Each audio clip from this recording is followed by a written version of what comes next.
Some enemies fight to win. These two fought to stay in the same room a little longer, trading hexes because it was the only language love could speak. And so, our story begins now.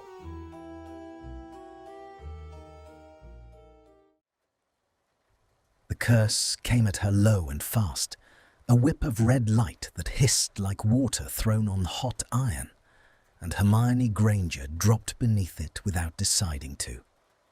She felt it pass, that close, the heat of it lifting the fine hairs along her arm before it cracked into the stone behind her and left a scorch mark shaped like a reaching hand. Dust sifted down from the ceiling. The empty classroom on the 4th floor smelled of chalk gone to powder, and the sharp mineral bite of magic spent too fast, that ozone tang that lingered after every hex like the ghost of a lightning strike. She was already moving. Her shield went up on instinct, a shimmering curve of light, and behind it, her heart slammed against her ribs in a rhythm that had nothing to do with fear. Across the room, Draco Malfoy stood with his wand raised and his sleeves rolled to the elbow, and the candle flame guttering in its sconce threw his face into halves, one lit, one lost. His breath came hard. A strand of pale hair had fallen loose across his forehead and clung there, damp. He did not push it back. He watched her over the length of his arm, the way a man watches a storm he has decided not to run from, and the silver ring on his smallest finger caught the light and threw it back at her, a cold wink. "You flinched," he said. His voice was low, roughened at the edges. It was the first thing either of them had said in 10 minutes. "I moved," Hermione answered. "There's a difference." "Is there?" "You'd know if you'd ever done either with any grace." The words left her sharper than she meant, and she watched them land, watched the muscle in his jaw tighten, watched his knuckles go white where they gripped the wand, the tendons standing up under the skin. Good, some low, ungenerous part of her thought. Let it cost him something too. They had been at this for the better part of an hour. It had started as it always started, over nothing. A book, a single ruined book, its spine cracked and its pages fused into a black brick by heat, and the question of whether it belonged in the recovery pile or the pyre. He had said one thing, she had said another, and the thing between them that was always waiting, coiled, patient, older than either of them, had lifted its head, and within 4 sentences they were no longer talking about the book at all. They never were, in the end. That was the trouble with words. Words had teeth. Every conversation they attempted turned, somewhere in its second minute, into a small war. His contempt, her fury, the whole unspeakable history raising up off the floor of every room they shared, until neither of them could see the person in front of them, only the shape the past had cut them into. She would say a reasonable thing, and he would hear an accusation. He would offer a fact, and she would hear a sneer. And so, the reasonable thing and the fact would curdle, and the shouting would start. And the shouting was worse than useless, because it changed nothing and left them both trembling and raw for hours after. So, they had stopped. Not talking. They still had to talk, still had to survive 12 hours a day in the wreck of the restricted section with no company but each other and the wounded books. But when the talking failed, when they reached the point where one more sentence would tip them into a fight, neither could win. They came here instead, to this room with its scarred floor and its one stubborn candle. They raised their wands, and they let their hands say what their mouths could not. It was insane. She knew it was insane. If Professor McGonagall knew, if anyone knew, they would both be sent down before the week was out. 2 eighth years settling their disputes by duel, like something out of a novel their grandmothers would have blushed to read. And yet, there was a cleanness to it that she could not explain to herself in daylight. When they duelled, no one lied. She could not misread the intent behind a curse the way she misread the intent behind his words. A hex was a hex. It came at her honest and hard, and she answered it honest and hard, and at the end of it one of them was disarmed, and the other had the point, and the matter was settled without a single wound left festering in the dark. It was the one exchange between them that stayed clean. Loser yields. That was the whole of the law. There was no writing it down, no speaking it aloud. It had simply become true one night 3 weeks ago, and had been true ever since. Their own strange grammar, spoken in light and motion, understood by no one on earth but the two of them. The book stays in recovery, she said now, and lifted her wand. Or it doesn't. Shall we? Something moved behind his eyes. For half a breath she thought, absurdly, that he was going to say no, that he was going to lower his arm and do the unthinkable, the terrifying thing, and simply talk to her. Then his mouth curved, that old cold curve she knew like a scar, and the moment folded shut. "After you, Granger," he said. "You always were in such a hurry to lose." She struck first. She was faster than people expected, faster than he expected still, even now, which was its own small savage pleasure. And the first spell was out of her before the last syllable left his mouth. He turned it, barely. The deflected light smashed a desk to splinters, and the splinters rained down, and she was already inside his guard, pressing, driving him back toward the wall with a flurry of quick, bright hexes that gave him no room to breathe.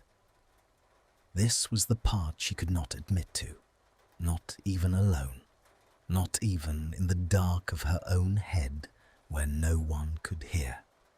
She lived for this, not the winning. She told herself it was the winning, and the winning was sweet, but that was the lie she used to cover the truth of it. What she lived for was this, the total attention, the way the whole world narrowed to the arm's-length space between them, and the tiny flickers of his intent she had learned to read. The drop of his left shoulder before a slashing curse, the way his weight settled back onto his heels before he raised a shield. She knew his body now the way she knew a difficult text she had read 100 times. She could not have his voice without it turning to poison, but she could have this wordless argument conducted in muscle and light, and in this, she and Draco Malfoy understood each other perfectly. He rallied. He always rallied. That was the thing about him she had never been able to forgive and never been able to look away from, that he did not stay down. He came off the wall with a snarl of magic that drove her shield back into her own face, the force of it jarring up through the bones of her wrist. And then he was the one advancing, and the candlelight swung wildly as their spells tore through the air between them. "Getting slow," he bit out. "Getting desperate," she threw back, and slashed her wand sideways, and the floor beneath his feet went to ice. He slipped, caught himself, but it cost him a half-second, and half a second was everything, and she saw the opening the way she always saw it, that bright, certain window when his guard hung wrong, and she took it. Expelliarmus! His wand leapt from his hand. It spun across the room, end over end, and she caught it out of the air with a slap of her palm that stung.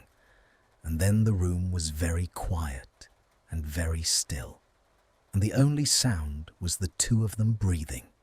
He stood empty-handed by the frost-glazed wall, chest heaving.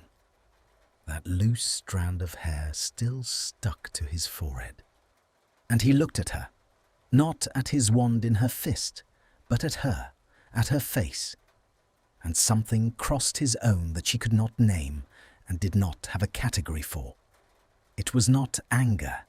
She knew his anger. This was not that.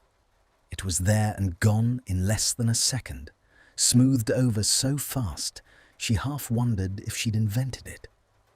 Then he straightened and rolled his shoulders, and the mask came back down over his features like a portcullis. "The book stays in recovery," he said flatly. "Fine. Have it." She should have felt triumphant. She always felt triumphant. Winning was the whole point. Instead, she stood there holding two wands, and a strange hollow feeling opened in her chest because he had yielded too easily, and she had seen that thing move in his face before he hid it. And now, for the first time in 3 weeks of this, she did not entirely understand what had just happened between them. "You're not going to argue," she said. It was not a question. It came out almost wary. "You won."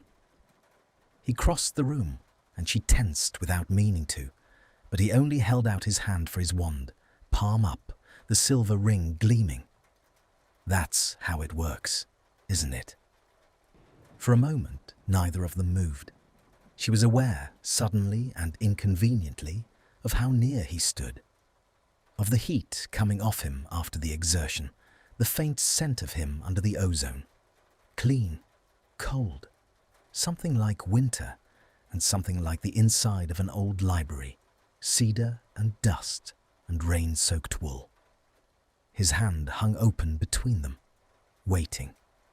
She put the wand in it. Her fingertips brushed his palm, the barest graze, an accident unavoidable in the geometry of the thing. And she felt the contact go through her like a static charge earthing itself, a small silent shock that ran up her arm and lodged somewhere beneath her sternum. His fingers closed around the wood. If he felt it too, he gave no sign, but he did not step back, not right away. For one suspended moment they stood there in the ruined room, close enough that she could see the grey of his eyes had gone dark at the centre, close enough to count his breaths, and neither of them said a word, because words were the one thing they could not do. And this humming, charged silence was somehow the truest conversation they had ever had. Then he turned and picked up his coat from the broken desk and walked out without looking back, and the door swung shut behind him with a hollow echo that rang down the vacant corridor and left her alone with 2 racing hearts' worth of quiet, and only one heart to account for it.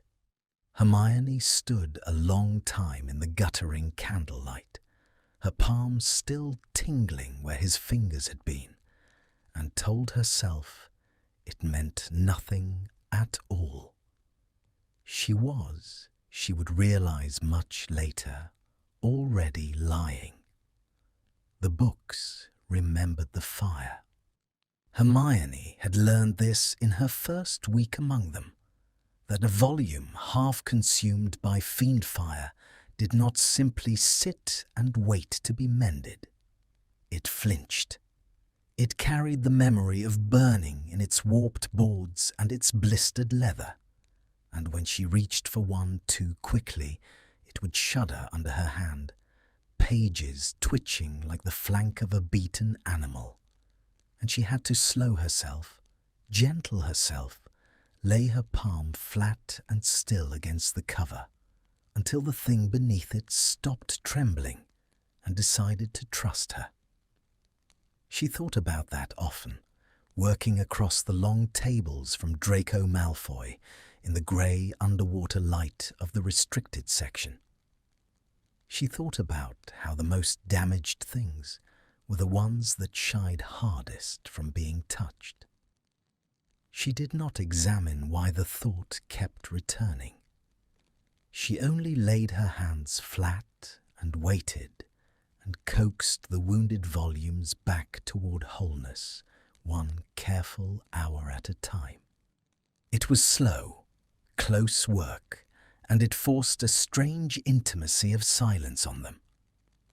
They passed the same tools back and forth across the tables, the fine silver probes, the pot of binding paste that smelled of beeswax, and something sharper beneath, the calfskin gloves.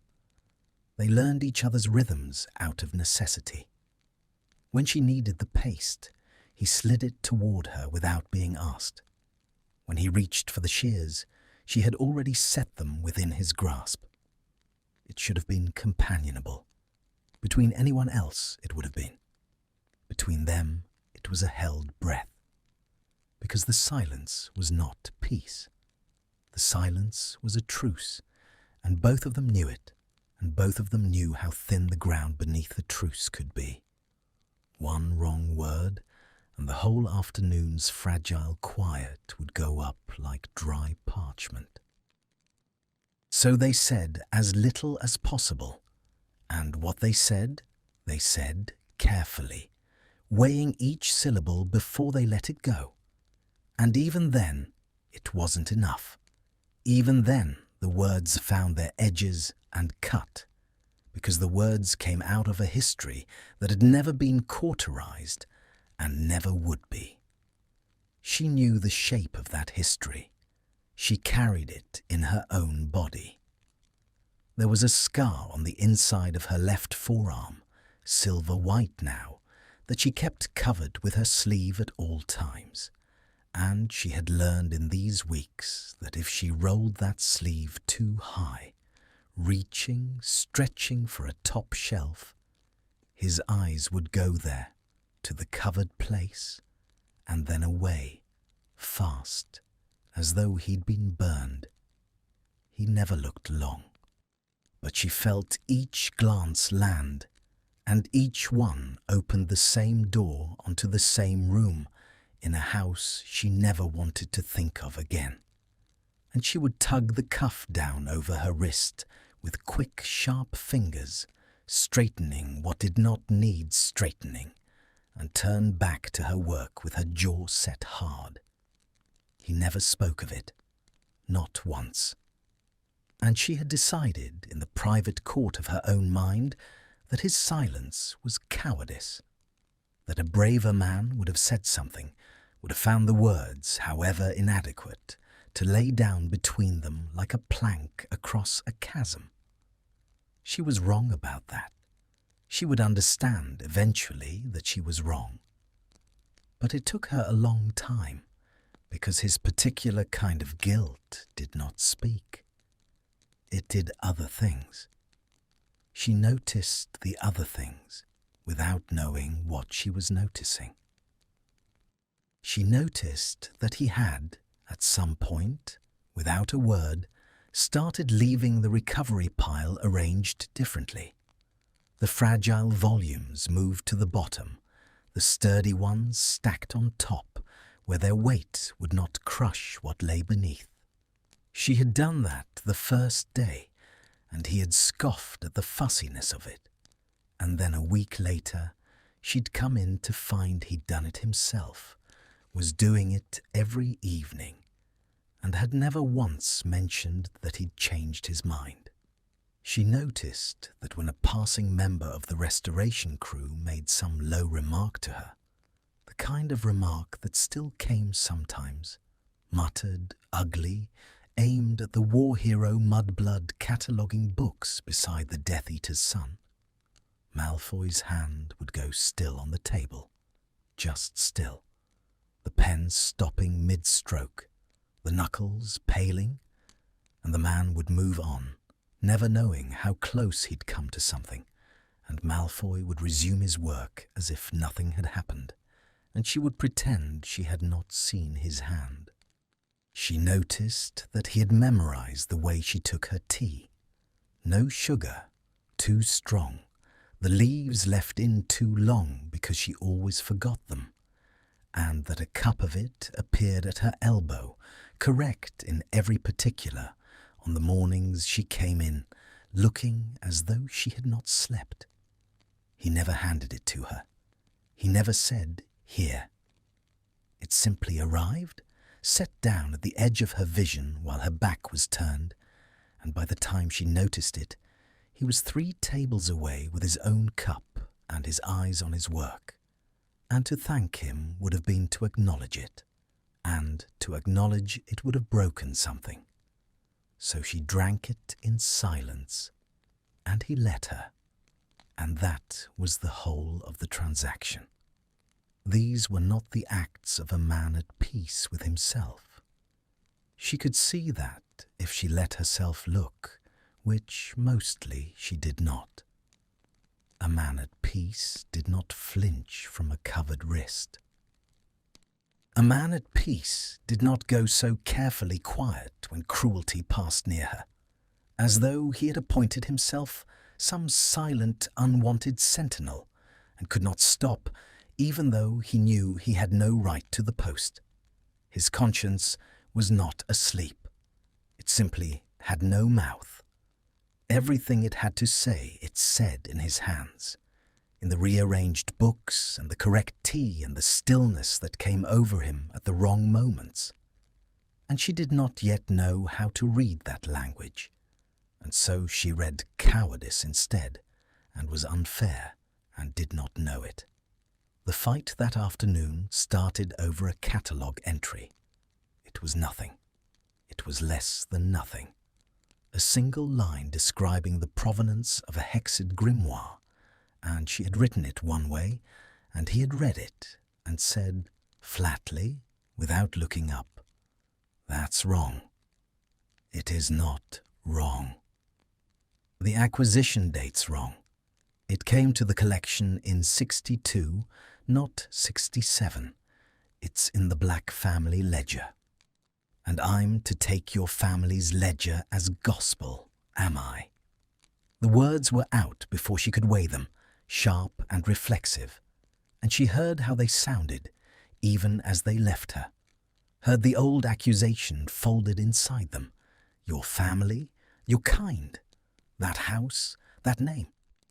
And part of her wanted to call them back, and part of her, the tired, furious part, did not. His pen stopped. He set it down, slowly, and when he looked up at her across the tables, his face had gone very still, that dangerous porcelain stillness she had learned to recognize, the stillness that came just before the crack. "No," he said, quiet. "Merlin forbid the Blacks ever knew the date on their own books. We were far too busy being monsters to keep records." "I didn't say that." "You said exactly that." "I said I wanted a source. You said my kind can't be trusted to know our own history, which is a fascinating position from someone who spent 3 weeks correcting my Latin." He was on his feet now. She had not seen him rise. "But do go on, Granger. Enlighten me further about what my family is and isn't good for. You've clearly given it a great deal of thought." "Don't." Her own chair scraped back. "Don't you dare make me the villain in this. Not you. Not ever you." "There it is." His voice didn't rise. That was the terrible thing about him. The angrier he got, the quieter he went, until he was speaking almost gently, and the gentleness was worse than any shout.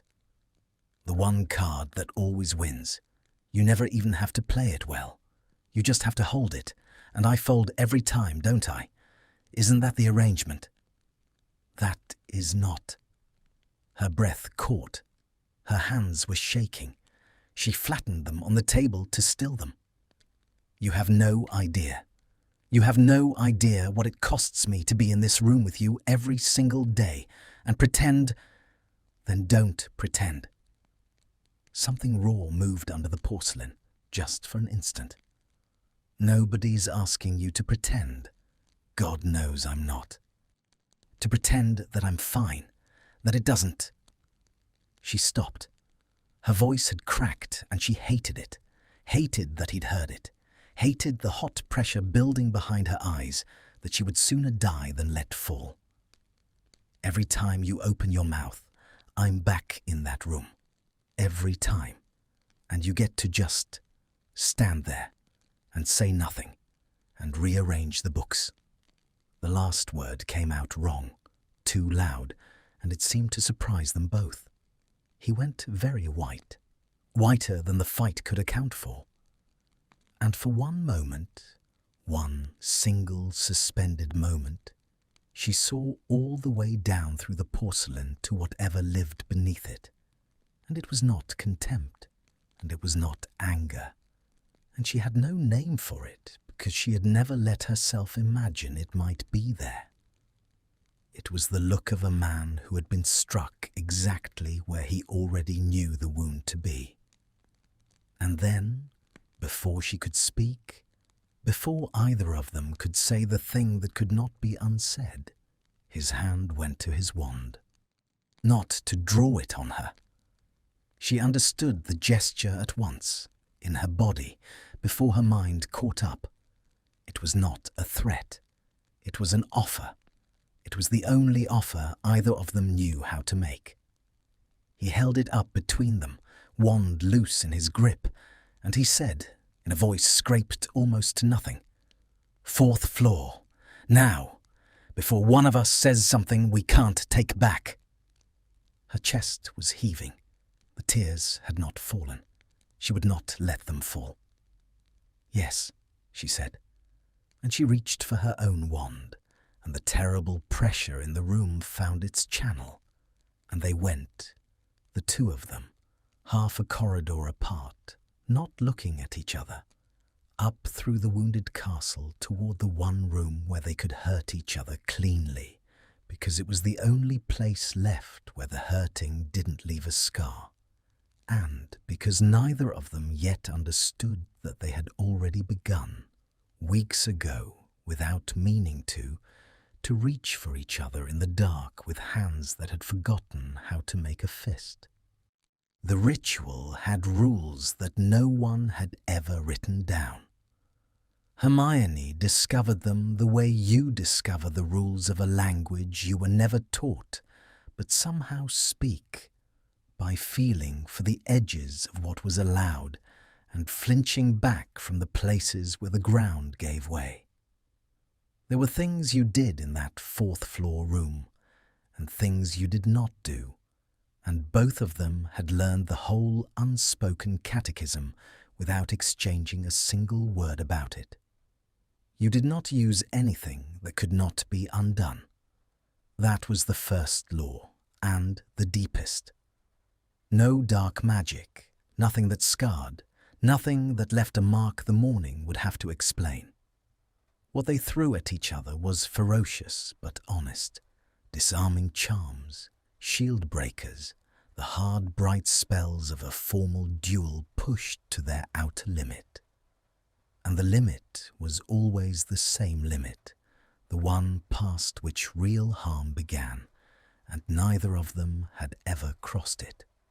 Not once. Even at the worst, even white-faced and shaking with a fury that felt like it could crack the stone, they held to that line as though it were the last thing keeping them human, which perhaps it was. You did not speak once it began. Words were what had driven them here. Words had no place in the sanctuary. So the duel was conducted in a silence, broken only by the incantations themselves and the sounds their bodies made. The scuff of a boot, the sharp exhale of effort, the crack of a shield taking a blow. In that silence, she had learned to hear things she could not have heard any other way. The catch in his breath when he was tiring, the particular rhythm of his footwork when he was setting a trap. He had a whole vocabulary that lived below speech, and she had learned to read it, and the reading of it had become, without her permission, one of the most absorbing occupations of her life. You did not gloat after. The winner took the point, and that was all. There was no crowing, no lauding it, none of the ugly triumph that had poisoned every argument they'd ever had with their mouths. Whoever lost, yielded. Whoever won, accepted. And then they walked out separately and went back to work as though nothing had happened. And the matter was closed, and the fever broke. It was the cleanest thing in her life. She had not expected the cleanest thing in her life to be a secret duel with the person she had every reason in the world to hate. But that afternoon, climbing the stairs behind him with the catalogue fight still burning in her throat, something in the ritual had shifted, and she felt it before she could name it. They reached the room. He held the door. He always held the door.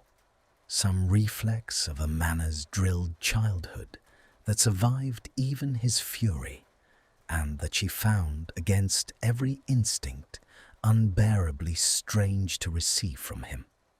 She passed through it without looking at him, and the ozone smell of the place closed over her.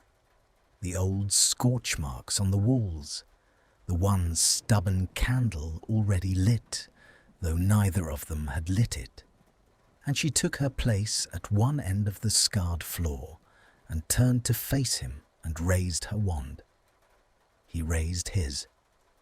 And for a moment that should not have existed, that had no place in the catechism, neither of them moved. She had grown so used to reading him that she read this too, though she had no word for what she read. His face had lost the porcelain. Whatever had cracked in him downstairs at the word books thrown like a stone had not sealed over again. He stood at the far end of the room with his wand up and his guard technically perfect, and yet something in him was open in a way she had never seen. Some door left ajar that he did not seem able to shut, and through the gap of it he was looking at her, not at her wand, not at her stance, but at her, the way he had looked at her 3 weeks ago, holding 2 wands in the frostlight, and she felt the look go into her like the tip of something fine and cold. "Begin," her body said. "Move, do the thing. It's the only safe thing." She could not move. The air between them had gone thick. She was aware of it as a physical pressure, a density in the space that had not been there before, as though the room had filled with water, and they were both suspended in it, held apart and held together by the same invisible medium. Her heart was going too hard. The anger from downstairs was still in her, molten, but it had changed its nature somewhere on the stairs. It was no longer anger she wanted to fling at him, but something that had the same heat and none of the same direction, something that wanted, appallingly, to close the distance rather than defend it. He struck first. He never struck first. That was hers. That was her thing, her speed, her small savage pride. And he took it from her, and the wrongness of it jolted through her even as her shield flew up, and the spell broke against it and showered the floor with sparks. He came on, fast, hard, driving her back the way she usually drove him, and she understood in a flash of something close to panic that he had done it on purpose, had broken his own habit, because if he had waited for her to move first, They might both have stood there in that thickened air until it drowned them. So they fought. And it was different, and they both knew it was different, and neither of them could have said how. The spells came faster than they ever had. There was a violence in it that was not the violence of hatred. It was closer to the violence of a dam, of pressure that has found no other outlet, forcing itself through the only channel left open. She met him blow for blow. She had never fought better in her life. Every read was clean, every counter a half-second ahead of his intent, and she could feel him rising to it in the same way, the two of them climbing together into some rare high place where the duel stopped being a quarrel and became, she had no word, became a conversation, the most honest and most naked conversation two people had ever had, conducted entirely in light and breath, and the geometry of two bodies that had learned each other by heart. She drove him toward the wall. He turned it, spun off, and now she was the one giving ground, and the candle flame lashed sideways in the wind of their magic, and shadows leapt and fell across the scorched stone. His shirt had come untucked. There was sweat at his temples and along the line of his throat, and a fierce, absorbed light in his grey eyes that she had never once seen turned toward anything but this, toward her, in this room, in this hour, and some traitorous part of her thought, with terrible clarity, "This is the only time he ever really looks at me." And the thought was so unbearable that she nearly missed his next spell. Nearly. She got her shield up a fraction late, and the force of the blow drove her back a full step, jarring up through her arm, and she saw the opening it gave him, saw him see it too, the bright, certain window when her guard hung wrong, and she braced for the disarming charm that would end it and hand him the point. It didn't come. He had it. She knew he had it. She had felt the shape of his intent gathering, the way she always felt it, the drop of his shoulder, the settling of his weight. Everything in his body said now.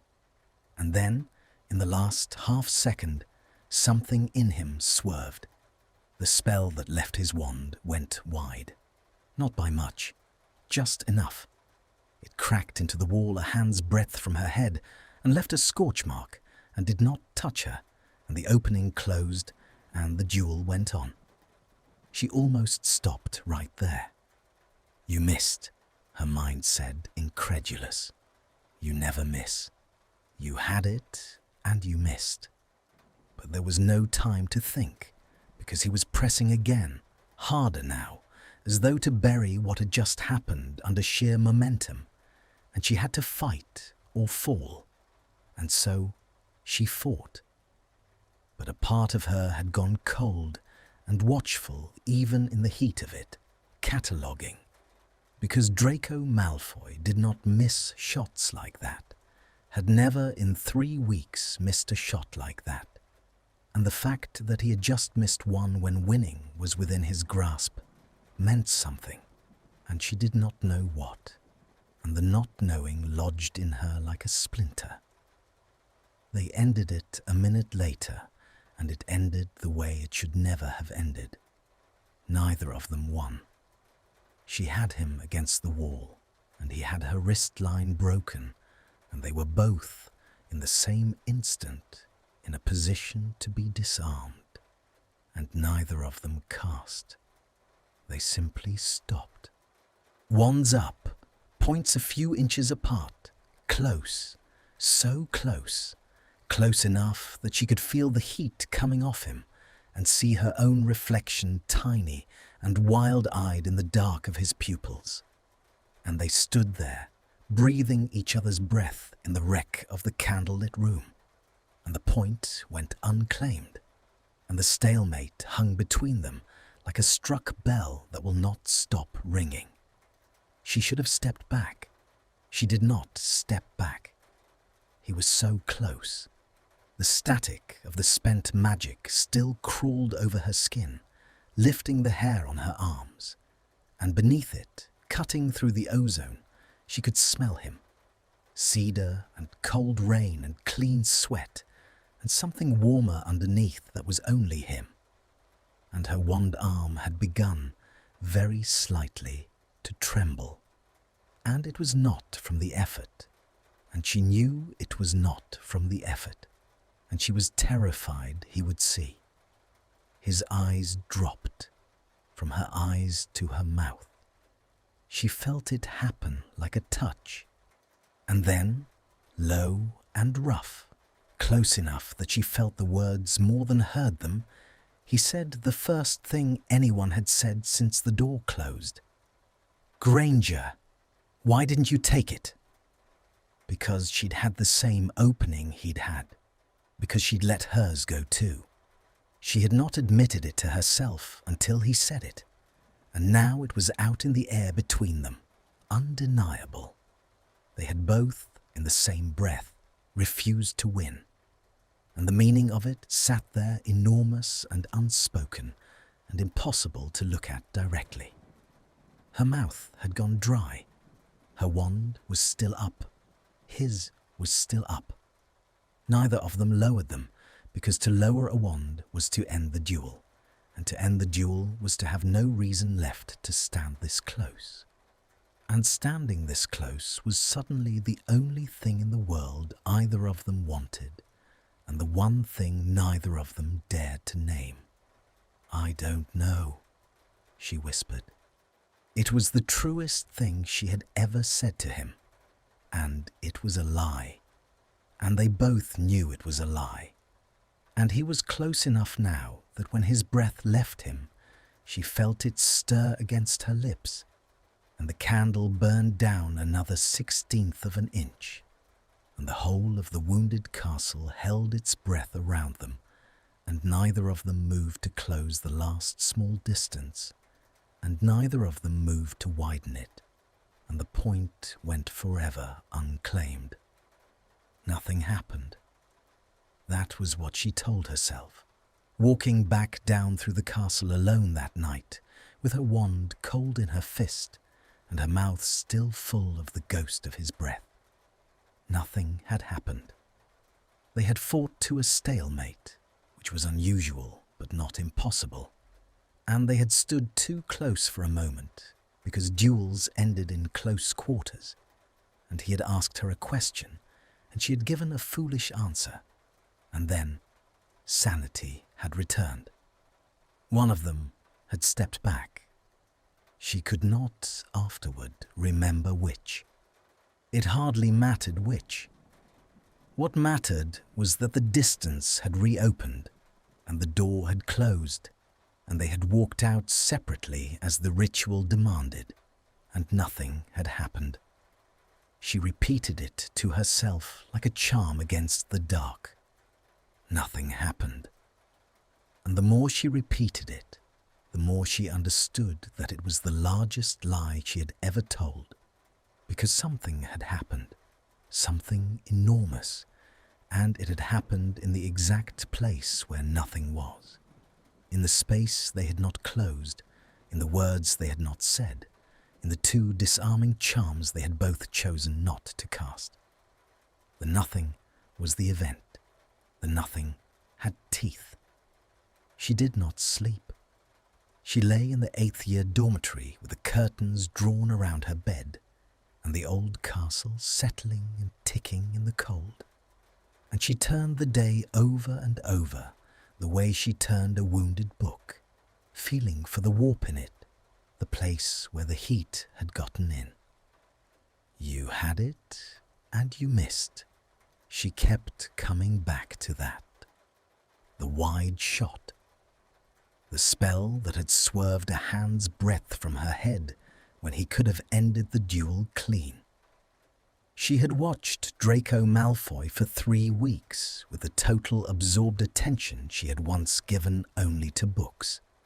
And in 3 weeks, she had never known him to miss a shot he wanted. And tonight, with the win in his grip, he had thrown it away. Why? She built theories in the dark and knocked them down. He had been tired. No, he had been fresh. He had struck first. He had never once flagged. He had lost his nerve. No, the man had no nerve to lose. That was half of what she couldn't forgive him, the way he never stayed down. He had misjudged the distance. No. She had seen the shape of his intent gather, and she had seen it swerve, seen the decision cross him in the last half-second. And there was no theory that survived that, except the one she would not let herself hold. Because the one she would not hold was that he had missed on purpose. And if he had missed on purpose, then the whole architecture of the ritual, the one clean, honest thing in her life, was quietly rotten at the joints. And everything she had believed about what passed between them in that room was wrong. Loser yields. That was the law. And if he was throwing shots, if he was losing on purpose, then he was breaking the law from the inside, corrupting the one exchange between them that had never lied.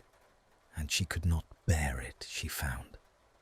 She could not bear the thought that even this had a false bottom. She would have to be sure. So she watched him. The next morning she came into the restricted section clear-eyed and cold and resolved. And she watched Draco Malfoy the way she had never watched anyone.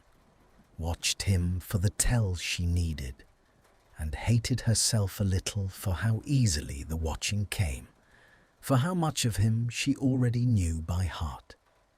He looked as though he had not slept either. There was a bruised look under his eyes, and his movements had a careful economy to them, as though he were conserving something. He had made her tea.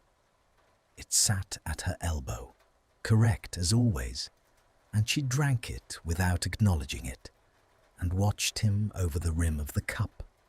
And he did not once look at her, which was itself a kind of answer, because a man with nothing to hide does not so carefully not look. They worked in silence for hours. The wounded books shuddered and settled under their hands. And the whole time, beneath the surface of her attention to the calfskin and the binding paste and the warped provenance ledgers, she was assembling her case, brick by brick, and the case was damning, and she did not want it to be.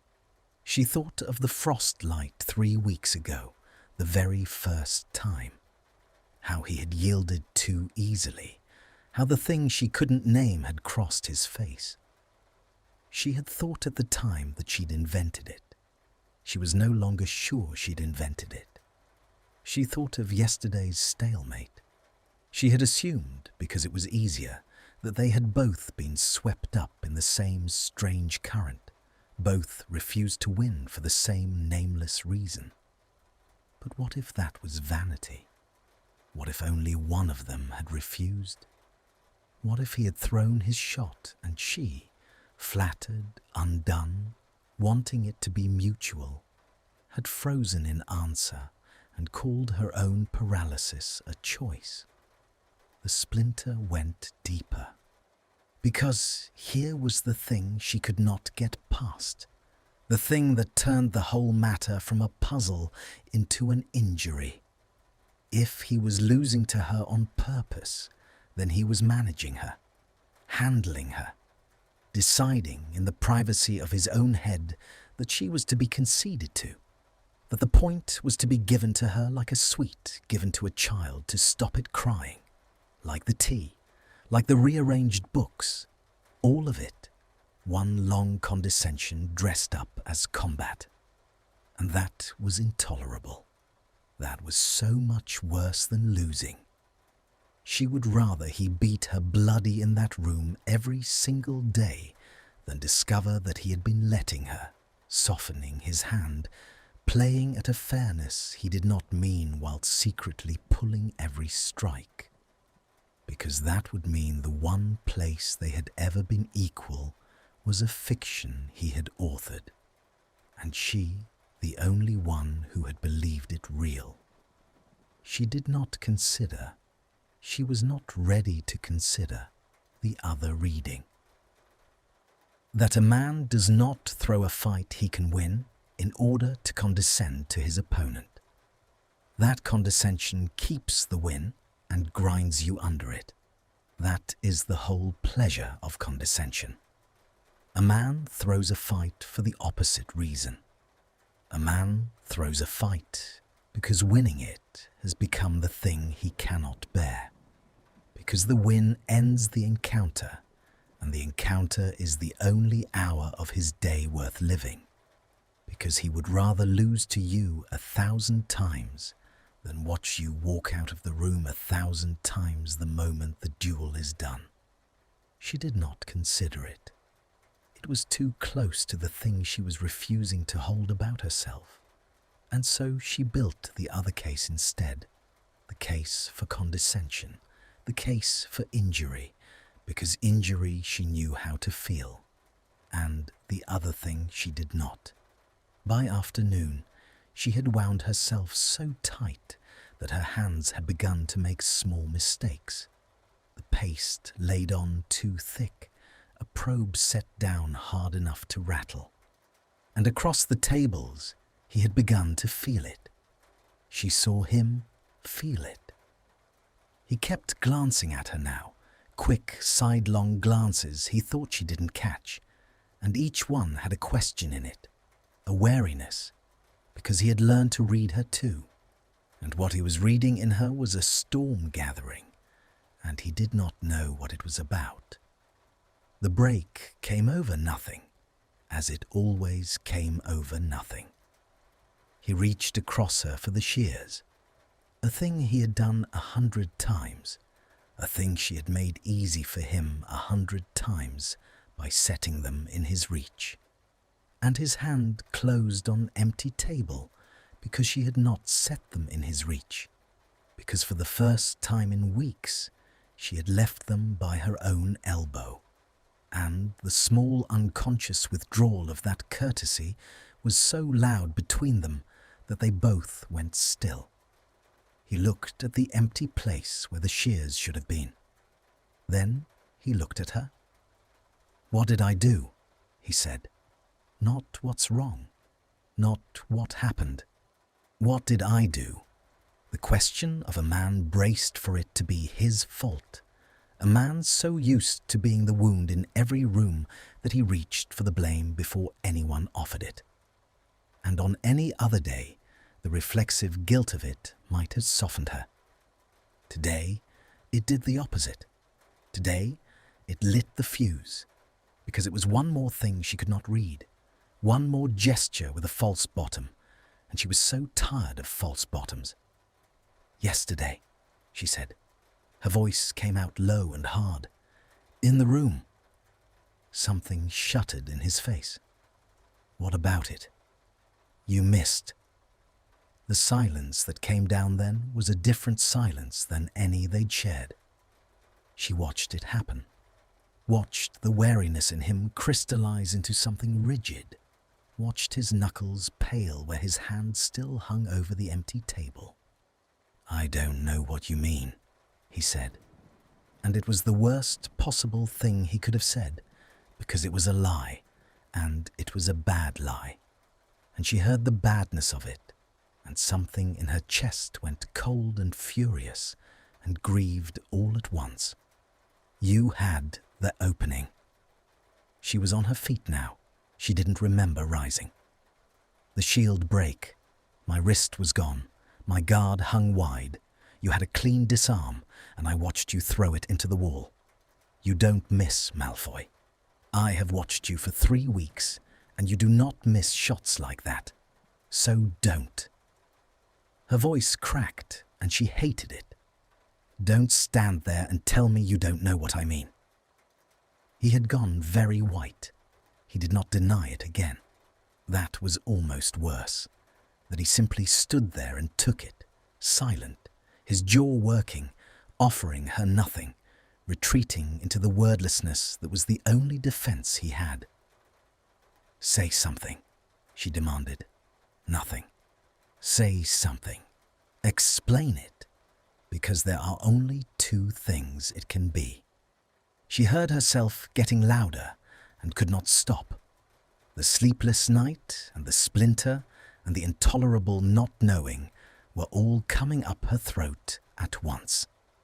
"Either you're so far above me, you've decided to let me win, to hand me the point like arms, like the tea, like all of it, and let me play at being your equal because it amuses you. Or—" She stopped. Because the second thing was standing right there in the open air where she had almost said it, and she could not say it, and he was staring at her with an expression that had come completely undone, all the porcelain gone, and in it she saw, too late, too fast, that it was neither the first thing nor a lie, and that she had built the whole cruel case against him out of her own refusal to look at the thing that was actually true, and that he had just watched her build it, brick by brick, and had not defended himself even once, because he could not, because the defense was the confession, and the confession was the thing that could not be said in daylight in the wreck of the library, with the wounded books shuddering on the tables between them. "Or what?" he said. His voice had gone to almost nothing, and she stood there with her heart slamming and the unspoken second thing burning her tongue, and could not finish it, and neither could he. And the shears lay between them by her elbow, unpassed, and the whole terrible truth of it hung in the air unclaimed, exactly the way the point had hung unclaimed the night before. They did not finish the sentence. Neither of them ever finished the sentence. It became one more thing that lived in the space between them, in the country of the unsaid, where all the real traffic passed, and they went on for 3 more days as though it had never nearly been spoken, working the long tables, passing the tools, drinking the tea, saying almost nothing. But the truce had gone brittle. She could feel it. The silence between them was no longer the held breath of 2 people avoiding a fight. It was the held breath of 2 people avoiding a cliff, and every day the edge crept nearer, and every day they pretended not to see it. He stopped making her tea. That was the first sign that something in him had shifted, hardened, drawn back. For 3 days, her elbow was cold and empty in the mornings, and she told herself she was glad of it, that she'd never asked for the tea, that the withdrawal of a thing she had never acknowledged could not possibly hurt. And then, on the 4th morning, she came in, and it was there again, correct as ever, and she understood that he had tried to stop and had not been able to, and the understanding did something to her that she could not afford, so she pushed it down and drank the tea and said nothing, and hated how much the nothing cost. He also stopped throwing shots. She noticed it the very next time they duelled, 2 days after the fight over the shears.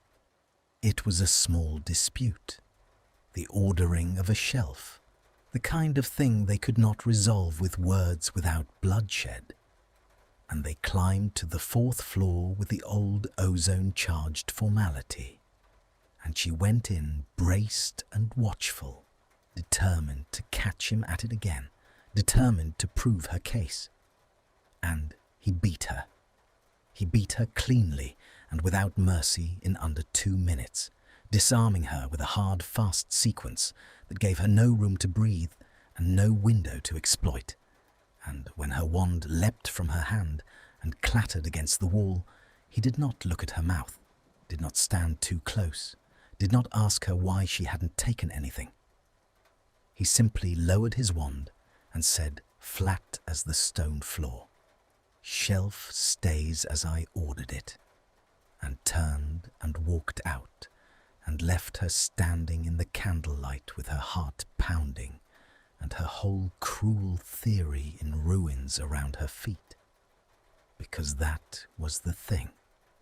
He had heard her. He had heard her accuse him of losing on purpose, of handling her, of arms and condescension. And so he had stopped. And now he was winning. Winning properly, winning the way she'd claimed she wanted. And it was terrible. It was so much worse than the missed shots. Because now she knew, with a certainty that hollowed her out, that the missed shots had never been condescension at all. A man does not respond to, "You're letting me win by suddenly beating you into the ground." A man responds to it by winning to prove he wasn't losing on purpose, which is only necessary if he was. And the proof of it now was that he was crushing her, methodically, coldly, punishing them both with his own competence. And the punishment gave the whole game away. He had been letting her win, yes, but not to condescend. He had been letting her win to keep her in the room. And she had called it condescension to his face, because condescension she could survive, and the other thing she could not. And now she had killed it, whatever it was. And he was making her pay for the killing, one clean disarm at a time. The knowledge sat in her like a swallowed stone all through the following week. They duelled 4 more times in that week, and 4 more times he beat her, and each victory was more surgical and more joyless than the last. He had become, in the ritual, exactly the thing his old reputation had promised, and had never once delivered in that room. Cold, precise, untouchable, a duelist with no interest in his opponent beyond her defeat. He took no pleasure in it. She could see that much. There was no gloating, none. He held to that law even now. But there was no him in it either. The absorbed, fierce light she had grown so used to, the light that came into his grey eyes only in that room and only turned toward her, had gone out. He fought like a man performing a distasteful duty. He fought like a man proving a point to someone who had wounded him. And the point he was proving was, "I never needed to lose to you." And every clean win drove it deeper. And she understood that she had done this, that her own refusal to look at the truth had reached into the one clean thing between them and broken it. She had wanted honesty, and she had gotten it. He was being perfectly honest now. It was unbearable. By the end of that week, she had stopped being able to work. Her hands shook over the wounded books, and the shaking made her clumsy, and the clumsiness ruined her mends. And twice she had to redo a whole afternoon's binding because her attention had frayed to nothing, because she could not stop thinking. Because the not knowing had been replaced by a knowing that was worse, and the knowing had a shape now, and the shape was a question she was too much of a coward to ask, and he was too proud to answer. What was it, then, if it wasn't condescension? What were you doing all those weeks when you threw your shots? Say it. Make me say it. One of us has to say it. Neither of them said it. The fight that finally broke everything did not start over a book or a shelf or a catalogue entry. It started over the tea. It was a Thursday, and the rain had come in off the mountains and thrown itself against the high windows of the restricted section all day, a grey, ceaseless drumming that got into the bones, and the candles had to be lit at noon, and the wounded books were restless in the damp, shuddering more than usual under their hands. And she came in that morning tired past bearing, having slept perhaps 2 hours, and the tea was at her elbow, correct as always. And she looked at it, the strong, dark, leaf-flecked cup of it, the small daily kindness he could not seem to stop performing even now, even cold, even beating her into the ground 5 days a week.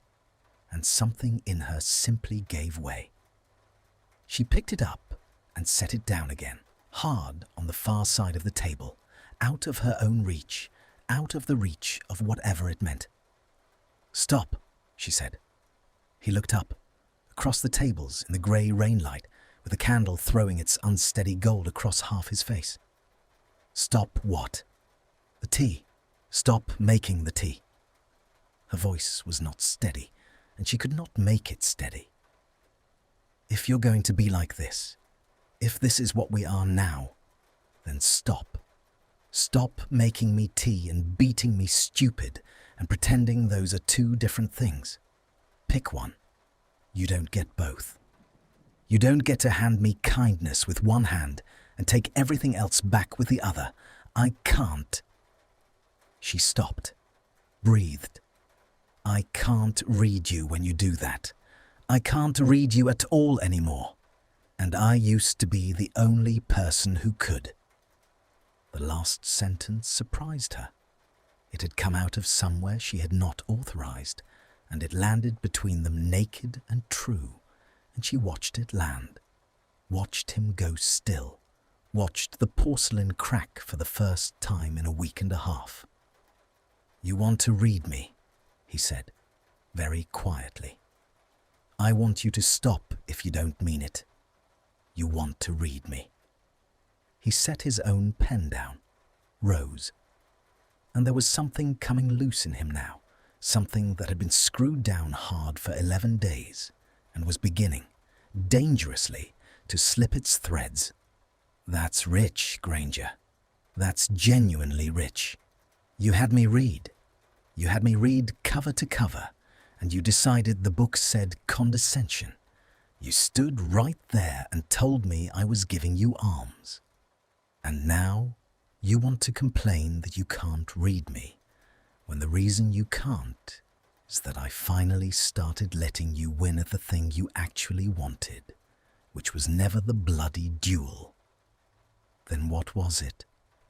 You wanted to be right about me.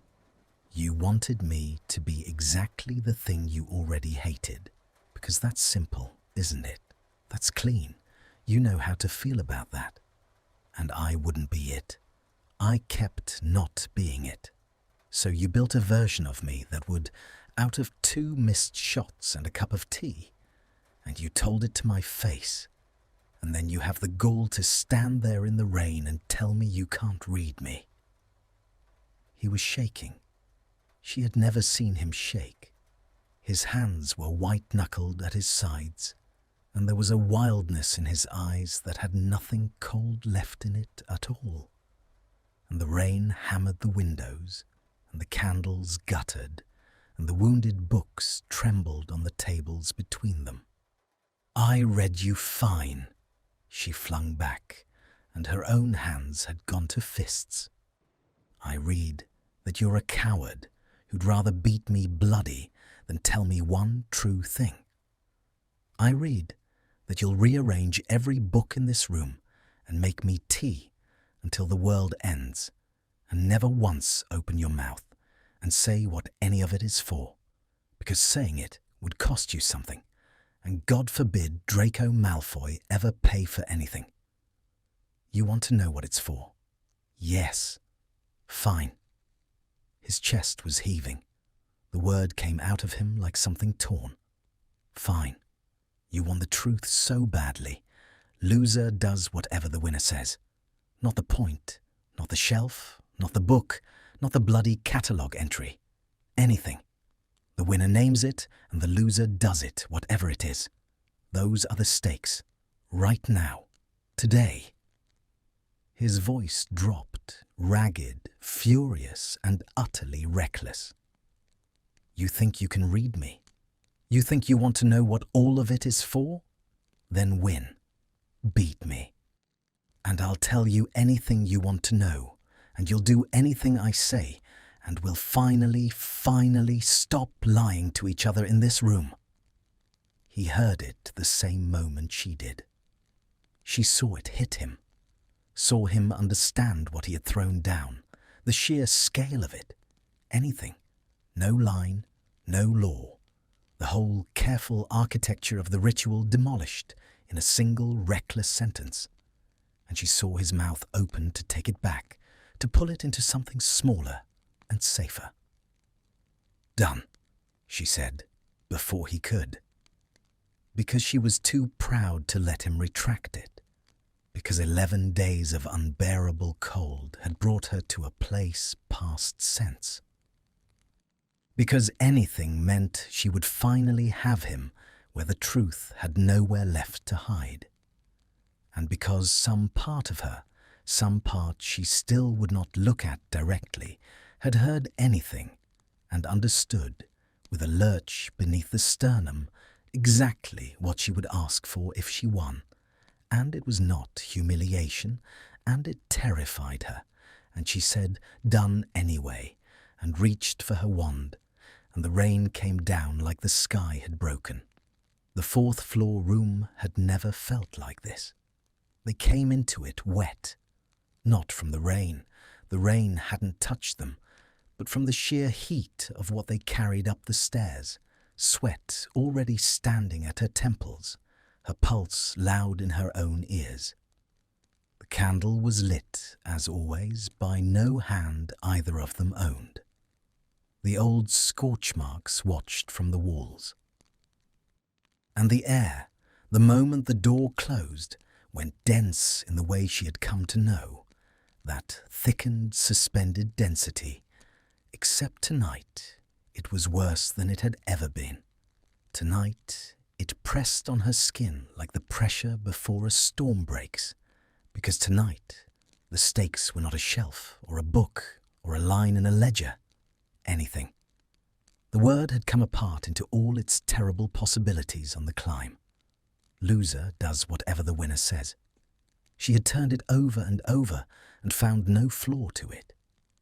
If she lost, if he beat her the way he had beaten her every day for a week and a half, then she would owe him anything, and she did not know what he would ask, and the not knowing had a new flavour now, hot and low and coiling. And if she won, she would not think about if she won. Not yet. She could not fight and hold that thought at the same time. It would undo her hands. They took their places, wands up. She looked at him across the scarred floor, and he looked at her. And for one moment the fury drained out of both their faces at once, and left something rawer underneath. The understanding that they had done something they could not undo, that the ritual which had kept them safe all these weeks had just been detonated by their own mouths, that whatever happened in the next 2 minutes, the careful, clean thing between them was already over, and something else was being born in its place. Right now, in the guttering light, with no name and no rules, and no line either of them had agreed not to cross. Last chance, he said. His voice had gone hoarse. I'll take it back. Say the word, and I'll take it back, and we'll never speak of it. He was giving her the exit. That was the thing that undid her in the end. That even now, even wild and shaking and reckless, he had stopped at the edge to hold the door open for her one more time, the same reflex that made him hold the actual door, the manners of a boy who had been taught them by people who had taught him almost nothing else worth keeping. He would let her out. He would take the whole thing back and give them both the mercy of pretending. And she found she did not want the mercy. "Cast," she said. He shut his eyes for half a second. When he opened them, the exit was gone, and so was the porcelain, and so was the cold surgical thing he had hidden behind for 11 days. What was left was only him, undefended, furious, terrified, alive. And he raised his wand, and they began. And this was the cruelty of it, the exquisite and unbearable cruelty. She had never wanted to win so badly in her life, and she could not, because he was better than her. She had always known it, somewhere beneath her pride. He had the reach and the speed and the years of it drilled into him in that cold house. And when he chose to fight in earnest, as he had chosen every day for a week and a half, he beat her, cleanly. And tonight the stakes had lit something in him that made him faster still, more precise, and she felt within the first 30 seconds that she was losing, that the current was against her, that no matter how brilliantly she read him, he was simply more, and the knowledge poured despair into her limbs, even as she fought with everything she had. She fought anyway. God, she fought. She had never fought better. Every reed was clean, and every counter half a breath ahead, and it was not enough. And she could feel it not being enough, could feel him gathering the sequence that would end it, the hard, fast pattern that had disarmed her 5 nights running, and she braced against the wall of it and knew she could not hold. And then the strangest thing happened. He faltered, not the way he had faltered before, not a swerve, not a wide shot thrown into the wall. This was slower, stranger. It was as though, at the very moment he had her, at the very moment the win was one clean disarm away, something in him simply refused to close his hand around it. She felt the sequence arrive, felt the disarming charm gather in him, the shape of it perfect, unstoppable, and then felt it die, felt him choke it back down his own throat, felt him deliberately, agonizingly let the moment pass. She did not understand at first. Her body understood before her mind did. Her body took the opening. His hesitation left and drove into it on pure trained instinct, pressing. And he gave ground, and she pressed harder, and some cold, clear part of her mind that was still watching, still cataloguing even now, said, "He's doing it again." He was throwing it. He was throwing the whole thing. After 11 days of proving with every clean win that he had never once needed to lose to her, he was standing in the most dangerous duel of their lives, with anything on the table, with the exit he'd offered her still warm in the air, and he was losing on purpose. Why? The question tore through her, even as she drove him back. Why now? Why here? When anything is the stake? When losing means he owes me anything I can name? Why would he? And then she saw his face, and she understood, and the understanding nearly stopped her wand hand cold. Because he wanted to lose, not to condescend, not to hand her arms. He wanted, with everything in him, to be the one who owed.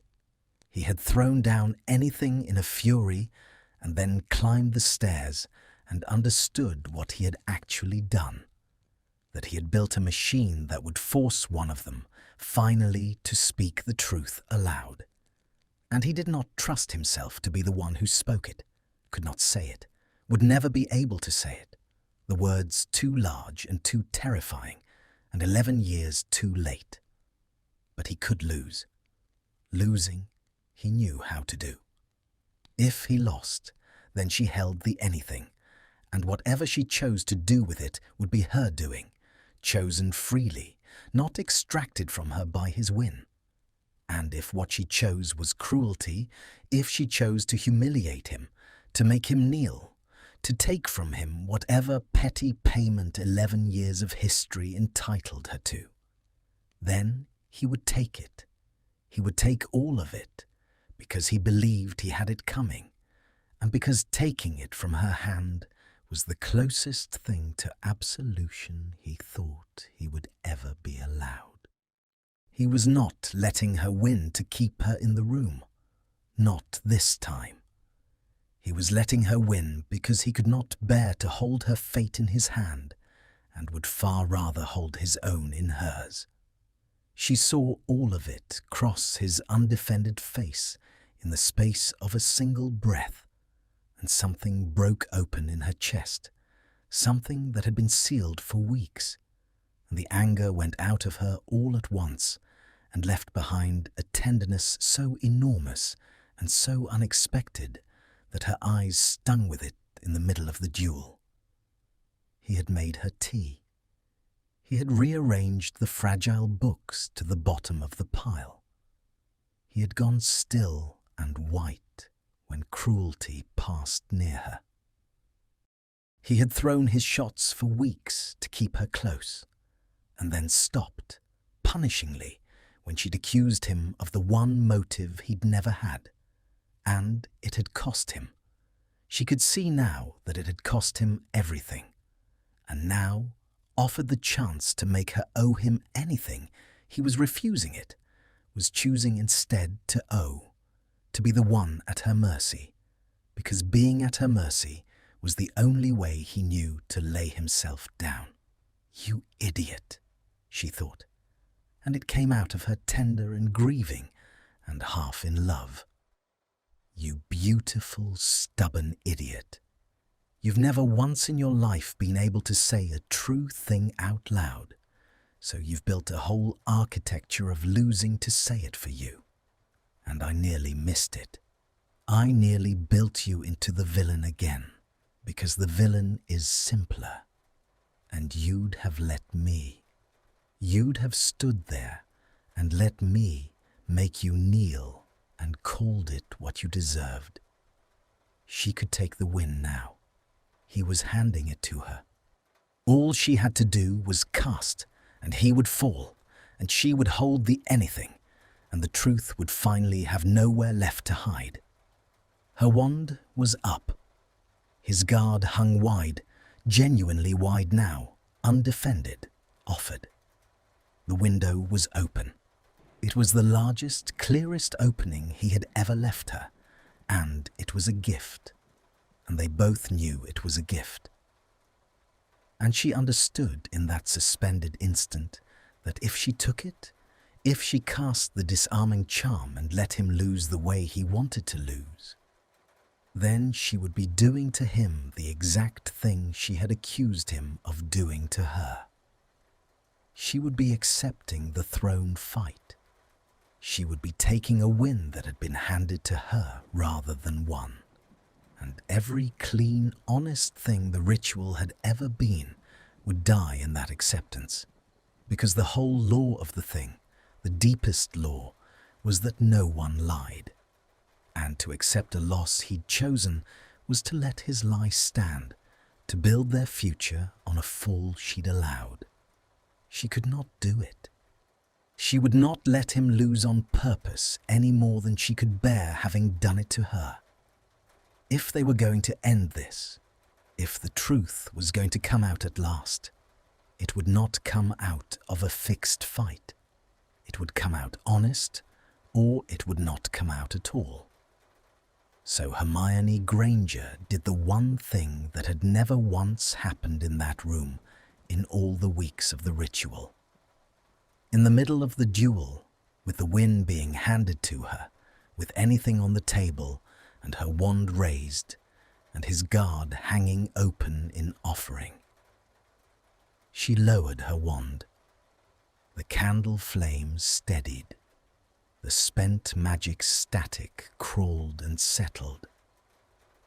And in the sudden ringing silence, with the rain still hammering the far-off windows, and his chest heaving, and his grey eyes gone wide with something like panic at the ruin of his own careful plan, she looked at him across the last few feet of scarred and scorched black floor, and she did not raise her wand again, and she did not let him lose, and she waited, steady, terrified, certain, for him to understand that she had seen the whole of it, and that she was not going to let either of them win, because winning had never once been the point, and it was time, at last, that one of them stopped fighting first. For a long moment, he did not understand. She watched it move across his face, the confusion first, then the dawning, then something close to fear. His wand was still up. Hers hung at her side, pointed at the floor, and the wrongness of that must have screamed at every instinct he had, because a lowered wand in that room had never once meant anything but surrender. And Hermione Granger did not surrender.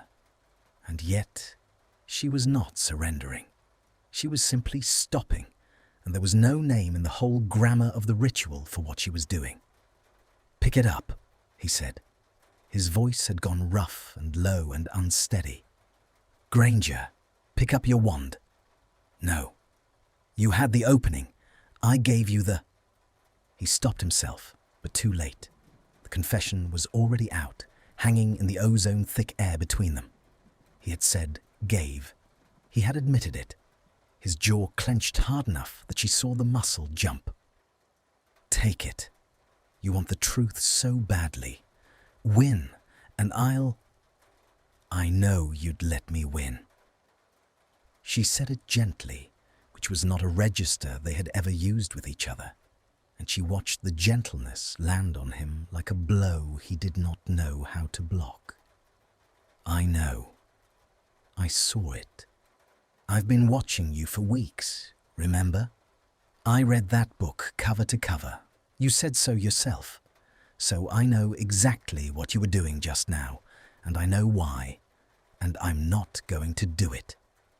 His wand had begun, very slightly, to tremble.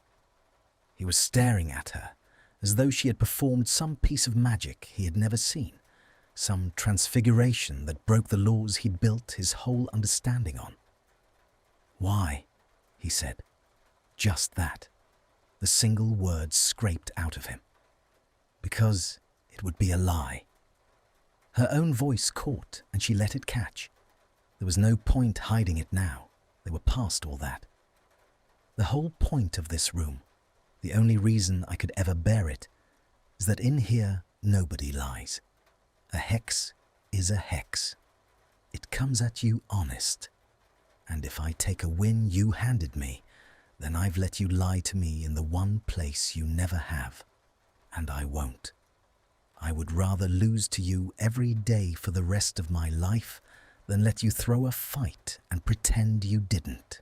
Something broke in his face.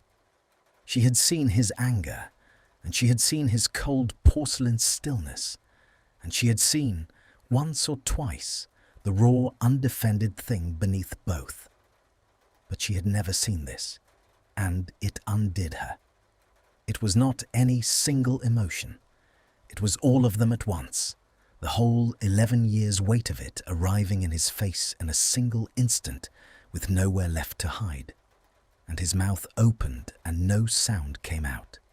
And his eyes, his cold grey, untouchable eyes, had gone bright and wet at the edges.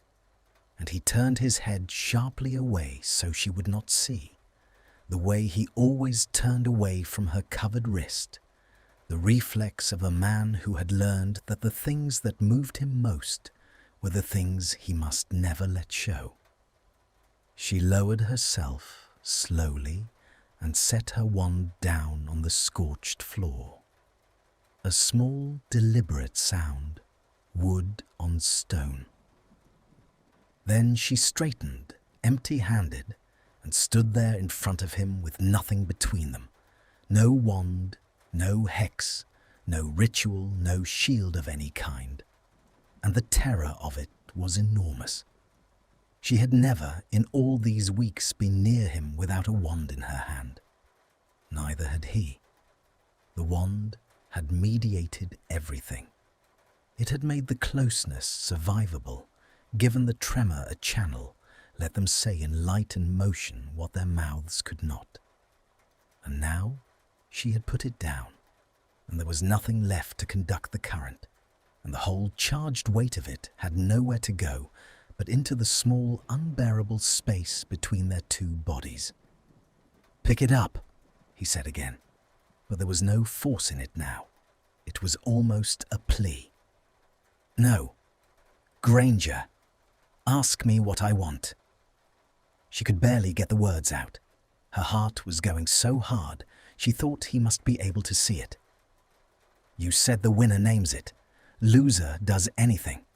You threw the fight so I'd win, and I wouldn't let you. So fine. Nobody won.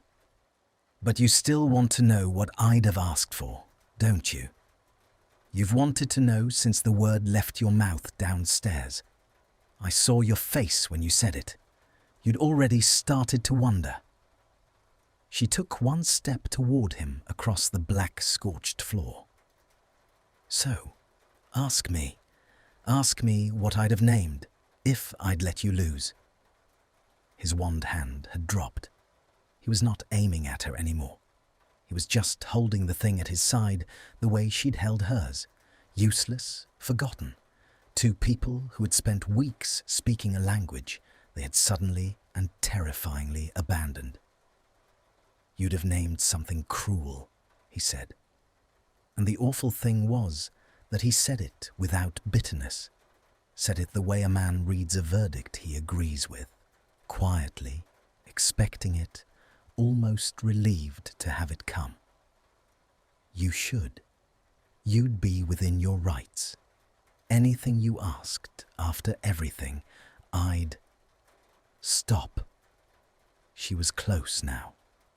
Close enough to see that the wetness had not fallen, that he was holding it the way he held everything, by force. "You've decided what I want. You've been deciding it this whole time. That I want you brought low, that I want a payment, that the best thing you can do with your whole self is lay it down at my feet and let me take whatever 11 years says I'm owed. You threw the fight so I could collect." Her voice shook. "You stupid, stupid man. You think that's a gift. You think giving me your humiliation is the kindest thing you have. And it's not. It's the most selfish thing you've ever done, because it lets you off. If I make you kneel, then we're square, aren't we? Then the ledger balances, and you never have to do the one thing that would actually cost you anything." "Which is what?" It broke out of him, ragged, desperate. "Tell me. God, just tell me. What do you—" "Stay." The word fell into the room, and everything went still. The rain, far off, kept on. The candle burned. But between the two of them, a silence opened that was unlike any silence they had ever shared. And into it, she poured the thing she had understood on the stairs, the thing she had been too much of a coward to look at until this exact moment when there was nothing left to hide behind. "That's what I'd have named. Not cruelty, not humiliation. I don't want you on your knees, Draco. I've never wanted that. That's your fantasy of what I want, not mine." Her breath was ragged now too. They were both coming apart in the candlelight. "Here's what I'd have asked for. One night, 1 hour, where we don't fight, where you don't win and then vanish, where you don't beat me and walk out without looking back, or throw the fight and offer me your throat, or make me tea and never once say why.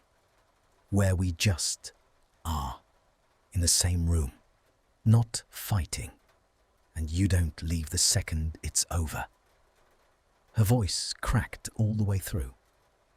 Because that's the thing you can't do, isn't it? You can lose to me. You can bleed for me. You can hand me your whole ruined self on a plate and call it justice. But you cannot. You have never once been able to just stay and be near me and let me see you, with nothing between us to fight through. That's the thing that would actually cost you something. That's why you'd rather I made you kneel.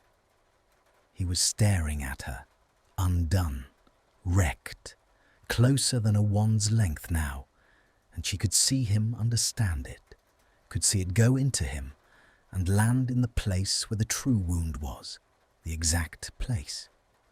And she watched him not turn away this time, watched him hold her eyes, even though it visibly cost him more than any hex ever had. I don't know how, he said. It came out barely above a whisper, and it was, she realized, the most honest sentence he had ever spoken to her. More honest than any curse, more honest than anything. I don't, Granger. I don't know how to be near you without something to fight through. It's the only way I've ever been able to. He stopped. His hand had come up halfway toward her face and hung there in the air between them, trembling, unable to close the distance, unable to withdraw. If I put the wand down, I don't have anywhere to put all of it. There's no channel for it. Do you understand? The duel is the only place I've ever been allowed to look at you like. His voice failed entirely. Like what? She breathed. His hand was still hanging in the air an inch from her cheek. She could feel the heat of it. She did not move. She would not move. This had to be him. It could only be him. The whole thing had to be his choice, or it was worth nothing, and they both knew it. You know like what? He said, wrecked. You said it yourself. You used to be the only one who could read me. And still he did not close the distance. His hand hovered, shaking, an inch from her skin. The last inch, the one that had gone unclosed in the frostlight 3 weeks ago, and unclosed at the stalemate, and unclosed at the empty place where the shears should have been. The whole history of them, a catalogue of distances left uncrossed. And she stood perfectly, agonizingly still, her wand on the floor and her heart in her throat, and waited to see whether the man who could lose to her 1,000 times and never once say a true word aloud could do the single hardest thing she had ever asked of anyone, which was simply, with nothing left to fight through, to reach the rest of the way and touch her. His hand closed the distance. It was not a decision she could see him make.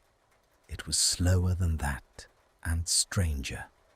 The way a tide comes in without any single moment you could point to and call the turning. The trembling inch simply ceased to exist, and then his palm was against her cheek, and the whole world reorganized itself around the point of contact.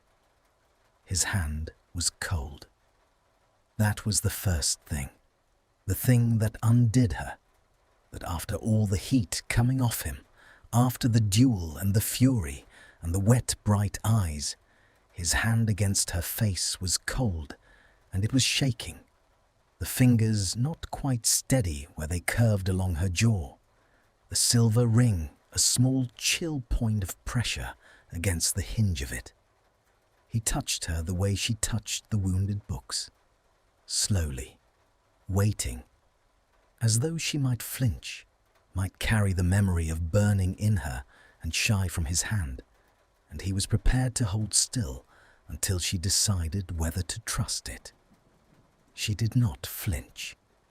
She turned her face a fraction into his palm. The smallest movement, barely anything, but he felt it.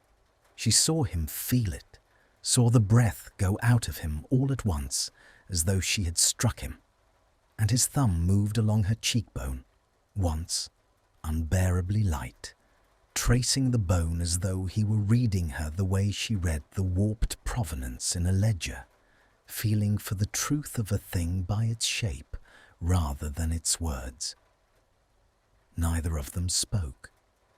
There was nothing to fight through now, and so there was nothing to say, and the terror he had confessed to, "I don't know how to be near you without something to fight through," hung in the air, and then slowly dissolved. Because it turned out there was another way after all, a way neither of them had known. And it was this: the silence that was not a held breath, not a truce, not a fuse waiting to be lit, but simply two people standing in the candlelight with nothing between them and no war left to conduct. The wands were on the floor. The ritual was over, and in its place there was only his cold shaking hand against her cheek, and the sound of the rain far off, and the small guttering flame throwing its unsteady gold across both their faces, lit and unlit, no longer halved, but whole. She lifted her own hand, slowly, so he could see it coming, the way he had done for her, and she laid it flat against his chest, over the fast, wild hammering of his heart, which she could feel even through the shirt, going as hard as her own. And she left it there, flat and still, the way she stilled the trembling books, and she felt the shudder go through him, and then, gradually, felt his heart begin, by fractions, to slow. "There," she whispered. "You see, you can stay." His eyes closed. A muscle worked in his throat. His hand at her cheek tightened, not roughly, just a slight increase of pressure, as though he were anchoring himself to the one solid point in a room that had come loose from its moorings. And when he opened his eyes again, they were bright and terrible, and completely without defense. "I've wanted to do this," he said, so quietly she felt the words more than heard them, "for so long that I'd stopped knowing it was a thing that could actually happen. It became a place in my head. Somewhere I went. I'd throw a shot in the duel, and I'd think, now she'll stay another minute. And I hated myself for it, and I did it anyway every time, because a stolen minute of you furious with me was still." He stopped, swallowed. It was still you, in the room, looking at me, and I'd rather have had that, cost me whatever it cost, than win clean and watch you walk out the door. "I know," she said. "I worked it out, on the stairs just now. It took me embarrassingly long." The ghost of something crossed his face. Not quite a smile. He was too far gone for a smile, but the memory of where one might live. "You accused me of condescension." "I did. You told me I was giving you arms. I was being an idiot." Her thumb had found the edge of his collar. She was not entirely aware of having moved it. "I built you into the villain because the villain was simpler. You said that too downstairs, and you were right, and I hated that you were right, and I went home and couldn't sleep because I knew you were right." She looked up at him. "I'd rather be wrong about you. I've spent weeks wanting to be wrong about you. Do you have any idea how strange that is for me? I am never wrong on purpose." And this time it did reach him. The almost smile broke all the way through, small and wrecked and disbelieving, the first true one she had ever seen on him. And it changed his whole face, took 10 years and 11 wars off it, and she thought with a lurch beneath her sternum, there you are. That's who you'd have been. That's who's been under all of it the whole time. He bent his head. He did it slowly.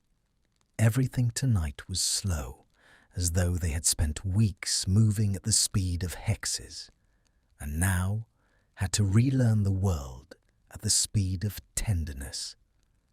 And she felt his breath come warm against her mouth, the way it had at the stalemate 3 weeks ago, the last small distance that had gone uncrossed while the point hung forever unclaimed. His forehead came down to rest against hers. Not a kiss. Not yet. Just that. His brow against her brow, his cold hand at her cheek, her flat hand over his slowing heart, the two of them breathing the same small pocket of warm air, and the rain, and the candle, and the whole wounded castle holding its breath around them the way it had once before. "If I do this," he said, unsteady, "I don't know how to go back to the other thing, the fighting. It's the only way I knew how to have you, and if I stop, I don't. There's no going back to it. Do you understand what I'm? If I kiss you, I can't ever duel you again. I won't survive it. I'll have felt this, and then have to stand at the other end of that room and throw hexes at you like it never—" "Then don't go back." Her hand fisted lightly in his shirt. "That's the whole point, Draco. That's what I asked for. Not the fighting. This. I don't want the ritual. I never wanted the ritual. I wanted the only thing the ritual let me have, which was you, actually looking at me, actually here. And now I have it without the wands, and I am not going to trade it back for hexes." Her voice broke on the last of it. "Stay. That's the demand. That's the anything.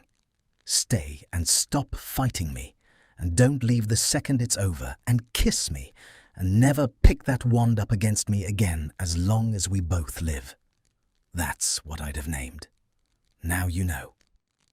He made a sound, low, broken, torn out of somewhere beneath the 11 years.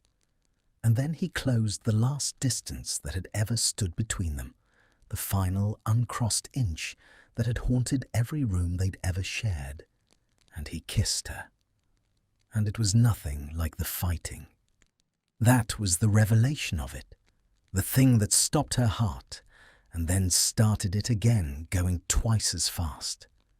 That after all the ferocity, all the hard, bright violence they had thrown at each other for weeks, when he finally kissed her, it was gentle, achingly, unbearably gentle.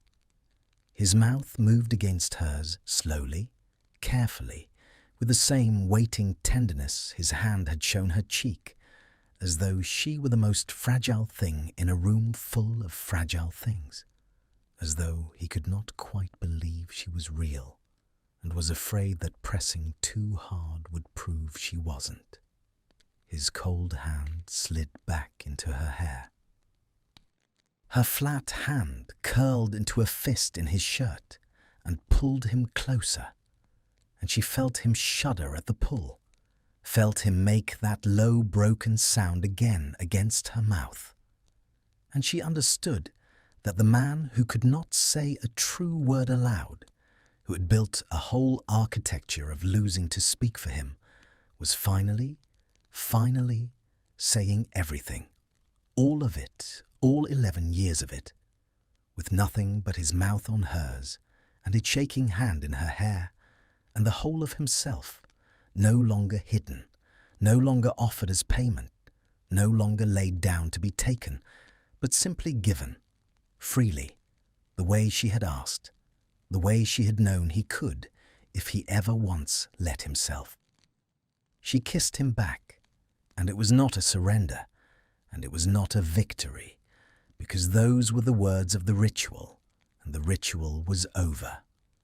It was the other thing. The thing there had never been a name for in that room, because that room had only ever known war. It was two people who had run out of ways to fight each other and discovered at the very bottom of it, under all the fury and the history and the cold porcelain and the covered scars, that what had been driving them at each other all along was not hatred at all, but its exact and terrible opposite, wearing hatred's face, because hatred was the only face either of them had known how to show. When they finally broke apart, they did not go far. He kept his forehead against hers. His breath was ragged, and so was hers, and the candle had burned down to almost nothing, and the rain had begun, at last, to ease. "I don't want to leave," he said, wondering as though the words themselves surprised him. "That's... Granger, I don't want to walk out the door. I've walked out that door every single time, and I've hated every one of them, and I don't have to, do I? That's what you're telling me. I don't have to leave." "No," she said, and she was crying now and not bothering to hide it, and he lifted his cold thumb and wiped the tears from her cheekbone with a tenderness that broke her open all over again. "No, you don't have to leave. You never have to leave again. That was the whole thing, you enormous idiot. That was the only thing I ever wanted from you. Just stay." And in the guttering last of the candlelight, in the ruined room where they had thrown 1,000 hexes and never once told the truth, Draco Malfoy gathered Hermione Granger against him with 2 arms and no wand, and stayed.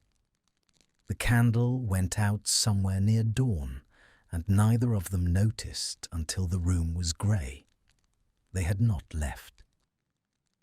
That was the astonishing thing, the thing she kept returning to as the black windows softened toward the colour of ash, and then of pearl, that they had not left the 4th floor room, and neither had suggested it, and the door had stayed shut, not because they were duelling, but because there was, for the first time in the whole history of that room, no reason to walk out of it.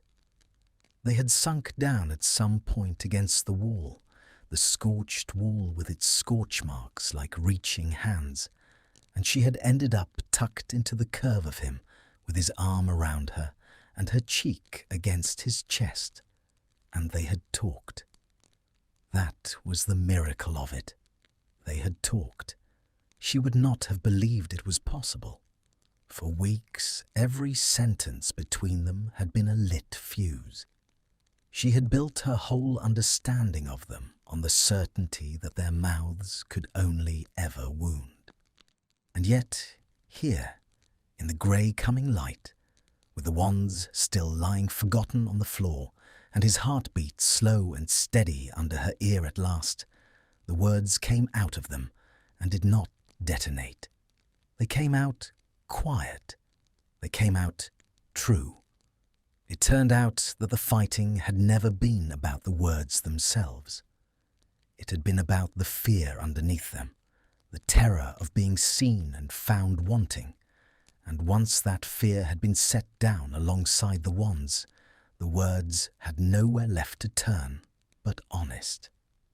He told her things, small things mostly. That was how she understood the size of what was happening, that he trusted her now with the small things, the things too quiet to make a story of. He told her that the tea had started by accident, that he'd made himself a cup one grey morning and looked over and seen the state of her, and made a second one before he'd decided to, and had been unable to stop. He told her that he'd rearranged the fragile books to the bottom of the pile because he'd watched her do it the first day and been ashamed of himself for scoffing and had never worked out how to say so, and so had simply started doing it every evening as a kind of apology he did not have the words for. "You have a great many apologies you don't have the words for," she said into his chest. "Yes," he said. His hand moved in her hair, slow, still faintly disbelieving that it was allowed to. "I've noticed it's—" He stopped. She had learned in the last few hours to wait through his stops. They were where the true things lived. "It's the thing I hate most about myself, that I could never say any of it. Not the big things, not the—" His voice roughened. "Your arm.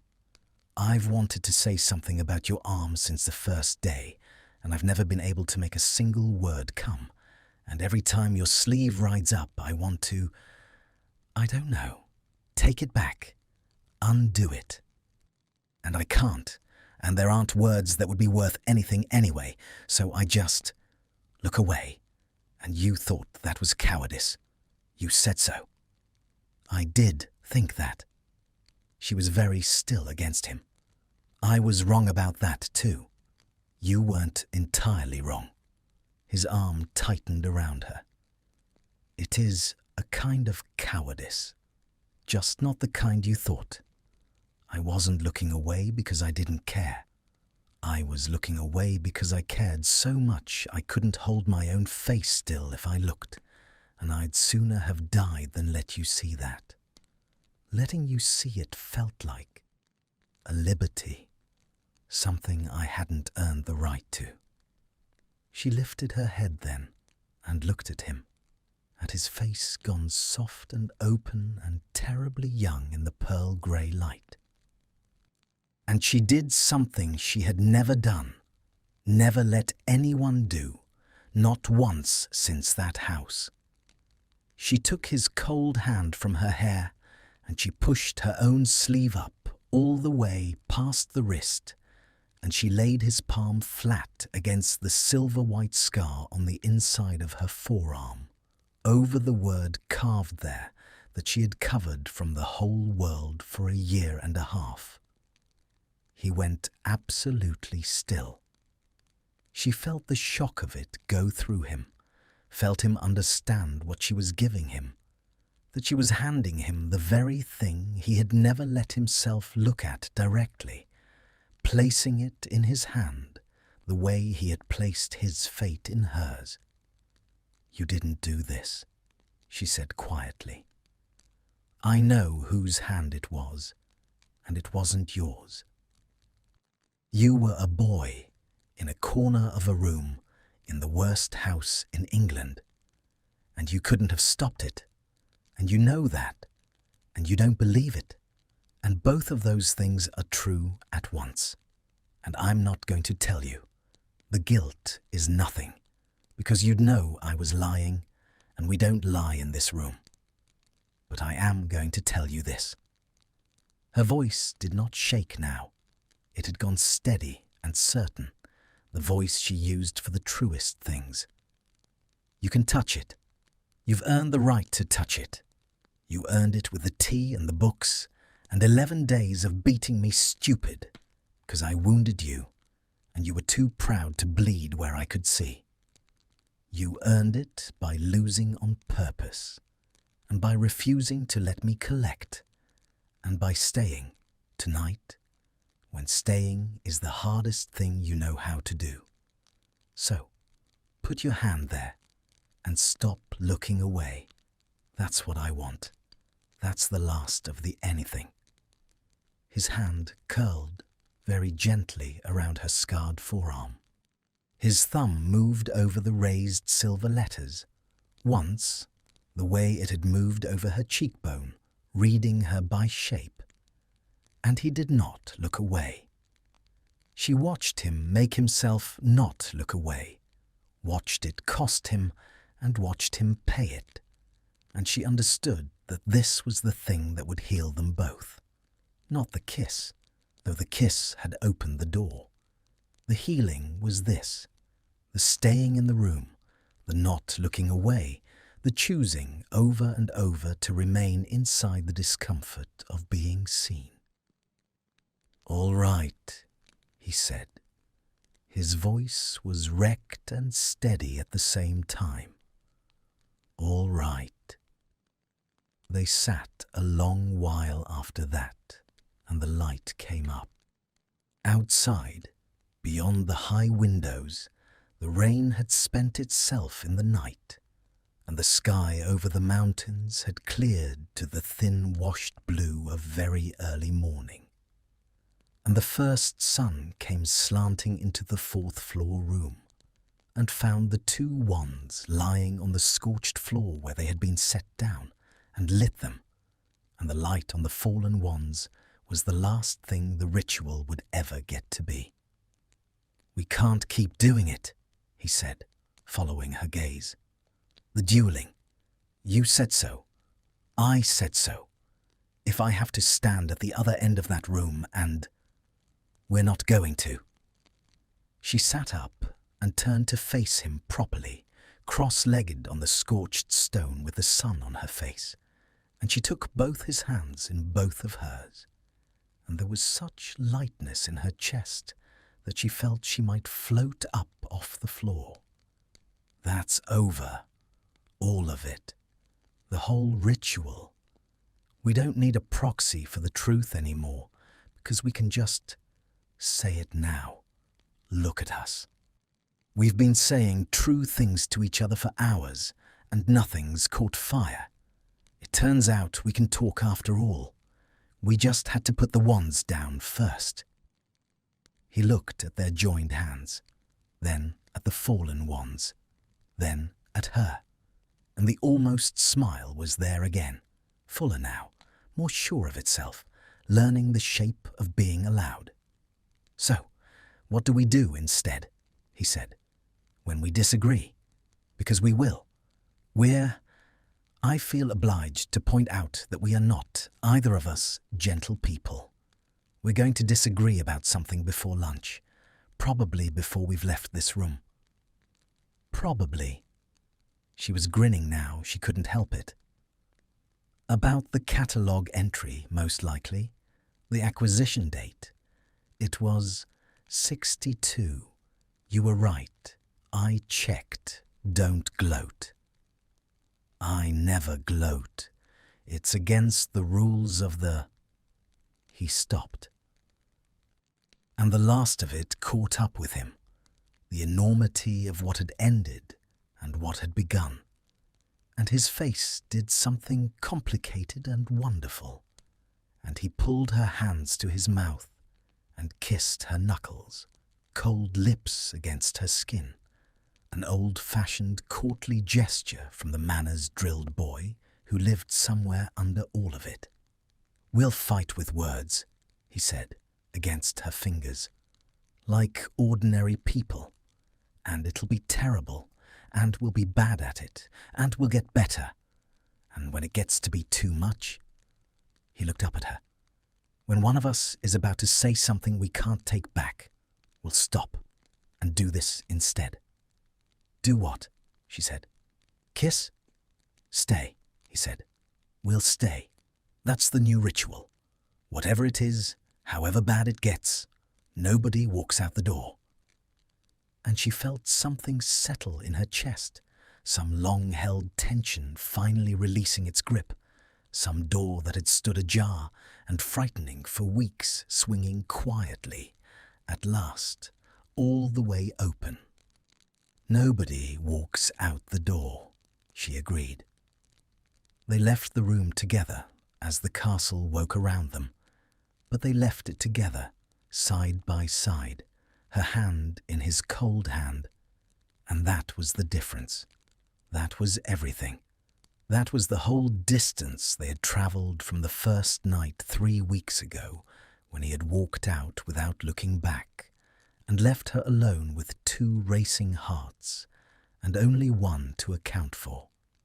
There were 2 hearts now, and they were accounted for, and they went down through the wounded, waking castle into the washed blue morning with the wands left behind them on the floor, obsolete, the way a language becomes obsolete when the people who spoke it finally learn to say what they mean. Weeks later, the whole restoration long finished, the restricted section whole again, the wounded books mended and reshelved, and no longer flinching from any hand. Hermione would come back once to that fourth-floor room, alone on some errand she'd half invented as an excuse to see it. And she would find it swept and ordinary, the scorch marks scrubbed pale, the candle gone, nothing left of what it had been. And she would stand in the middle of the clean bare floor where they had thrown 1,000 hexes and told the truth exactly once.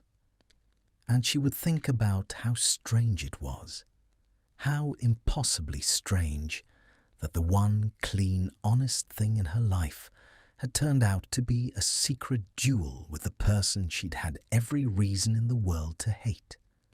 And how much stranger still, how much better, that they had not needed it in the end. That they had found their way past the fighting to the thing the fighting had been protecting all along. The door would open behind her. She would not need to turn to know his step. She had learned it in that room, learned his whole body's grammar in the weeks when it was the only language between them, and she knew it now the way she knew her own. "I thought I'd find you here," he'd say. "I was just remembering," she'd say, "how much I used to want to hex you.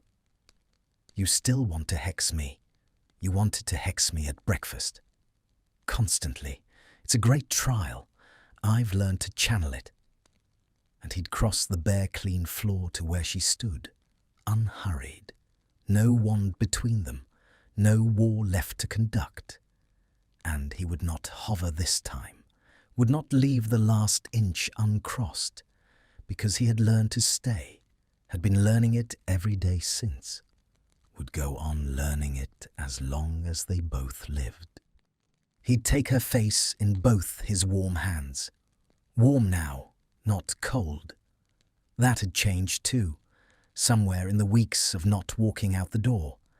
And he'd tip her mouth up to his and kiss her, slow and certain and unafraid, in the empty room where they'd once fought instead of speaking.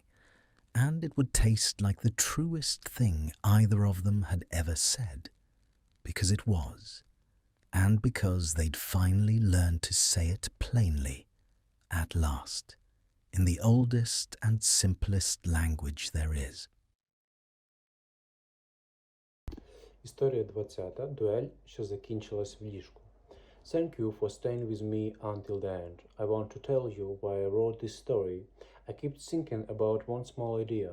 Sometimes people fight because they do not know how to say what they feel. It is easier to be angry than to be honest. Anger feels safe. The truth feels dangerous. That is who Draco and Hermione are here. They cannot talk. Every word turns in a fight. So they duel instead. The duel becomes their secret language. It is strange, but it is there. There is one moment I love the most. He is winning. He had the chance to end it, and he chooses to lose. He throws the fight on purpose, not to be kind, not to be weak. He does it because winning means she walks away, and he cannot bear to watch her leave. That was the heart of the story for me. We often hurt the people who we care about most, not because we hate them, because we are afraid, afraid to be seen, afraid to stay. So here is a meaning, is there is one. The bravest thing is not to win. The bravest thing is to put your weapon down, to stop fighting, to stay in the room, to let someone see you. That is harder than any duel. Thank you for listening. Take care of yourself, and when it matters, be brave enough to stay.